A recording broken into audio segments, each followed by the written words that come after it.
बिस्मिल्लाहिर्रहमानिर्रहीम। अस्सलाम वालेकुम नाज़रीन, उम्मीद करता हूँ आप सब खैरियत से होंगे। शुमाली वज़ीरिस्तान में कल रात को एक ड्रोन हमला हुआ है। ड्रोन हमले की जो तहकीकात थी वो हो चुकी है। पुलिस और इलाके के जो लोग हैं उन लोगों ने इस ड्रोन हमले की तस्दीक भी कर दी है। इसके मुताबिक कल रात को 4 बजे के करीब शुमाली वज़ीरिस्तान में धमाका हुआ है। धमाके की आवाज़ सुनी गई है और सुबह जब इसकी तस्दीक की गई है तो पता चला है कि कल रात को ये ड्रोन हमला हुआ है। ड्रोन हमले की अभी तक पुलिस जो है वो ये नहीं बता रही कि ये किसकी जानिब से किया गया। अमेरिका की जानिब से किया गया, जो कि माजी में भी किए जाते थे, या किसी और मुल्क की जानिब से, या पाकिस्तान ने खुद किया है, इसकी अभी तक तस्दीक नहीं हुई। लेकिन ये बात कंफर्म हो चुकी है कि कल रात को शुमाली वज़ीरिस्तान में एक अच्छे खासे काफी अरसे बाद ड्रोन हमला हुआ है। ड्रोन हमले की अगर मैं बात करूं, 4 लोग जो है वो शहीद हुए हैं। पुलिस बता रही है 4 लोग शहीद हुए हैं। और शहीद होने वालों का ताल्लुक में अगर मैं बयान करूं तो ये वो लोग बताए जा रहे हैं जिन्होंने शुमाली वज़ीरिस्तान में जब ऑपरेशन हुआ था, ऑपरेशन ज़र्ब-ए-अज़्म, तो उस हवाले से शुमाली वज़ीरिस्तान से ये लोग हिजरत कर गए थे, माइग्रेट कर गए थे टांग की जानिब। तो कल जो है ये टांग से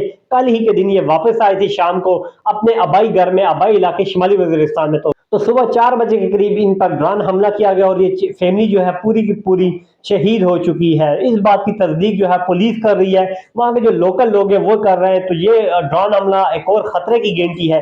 कश्मीर के हालात देख लें, मुल्क की दीगर जो सिक्योरिटी सूरत हाल है वो देख लें, और ऊपर से ड्रोन हमला। मुल्क जो है वो पहले ही पॉलिटिकल अनस्टेबिलिटी का शिकार है और ऊपर से ड्रोन हमले भी शुरू हो चुके हैं। तो इस पर अभी तक जो सरकारी सतह पे हुकूमती मौक़िफ़ है वो सामने नहीं रखा गया। सूबाई हुकूमत जो कि तहरीक इंसाफ की है उनकी जानिब से भी कोई मौक़िफ़ नहीं सामने आया। लेकिन पुलिस जो है, इलाके के लोग जो हैं वो इस बात को कंफर्म कर रहे हैं, तस्दीक कर रहे हैं कि कल रात को ड्रोन हमला हुआ है और एक फैमिली के तमाम अफराद जो हैं वो शहीद हो चुके हैं। ये थी ड्रोन हमले के हवाले से तफसीलात। इंशाल्लाह मज़ीद भी कोई खबरें जैसे इस हवाले से आएंगी, तफसीलात आएंगी, तो वो भी आपके साथ शेयर करूंगा।